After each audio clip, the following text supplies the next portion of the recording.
Je, unajua namna sahihi ya kuweza kumjibu mtu ambaye umeweza kumsaidia na akasema thank you kwa Kiingereza? Badala ya kusema it's okay, unaweza kutumia misamiati mbalimbali ya Kiingereza kuweza kumjibu.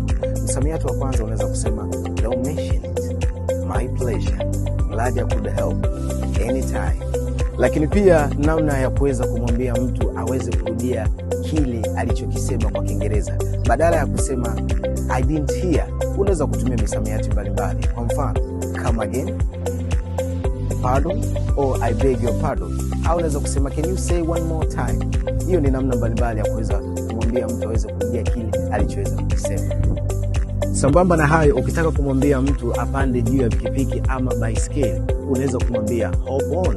Lakini pia ukitaka kumwambia aingie ndani ya gari ama ndani ya basi, unaweza kumwambia hop in.